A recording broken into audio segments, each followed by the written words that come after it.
Building starts crumbling and pieces of falling brick slam down onto the pavement.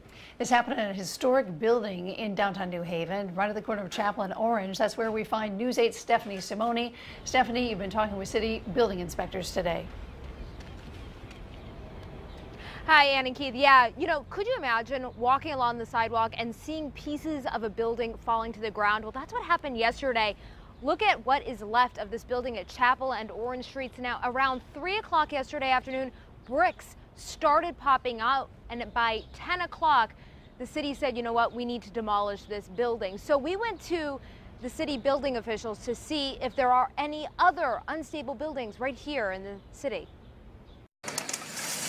It was a close call yesterday at Chapel and Orange. We were blessed it was a Sunday and not a Monday. That's because they say bricks started to pop out of the building before the roof came in. The remainder of the floors began to pancake down onto the second and first floor. Now the city says because of this, they're stepping up inspections. We're going to start looking at every commercial building in the city.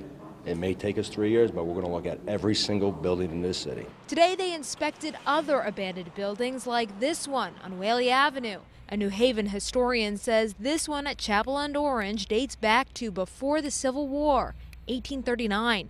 And there are 24 other buildings that old in the neighborhood. Most of those have been remodeled over the last several years, so right now we feel confident with the ones that are occupied.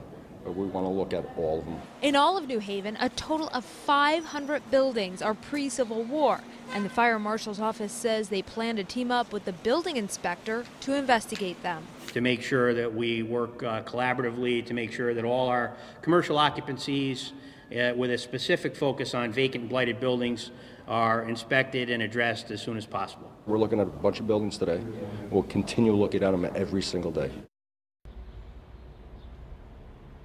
Back out now live here in New Haven, and you can see this pile of rubble is just sitting right here at Chapel and Orange. Folks have been walking by asking me what happened, and so if you see a building that you believe might be structurally unsound, make sure you just contact the city's New Haven Building Department. For now, we are live in New Haven tonight. Stephanie Simoni, News 8.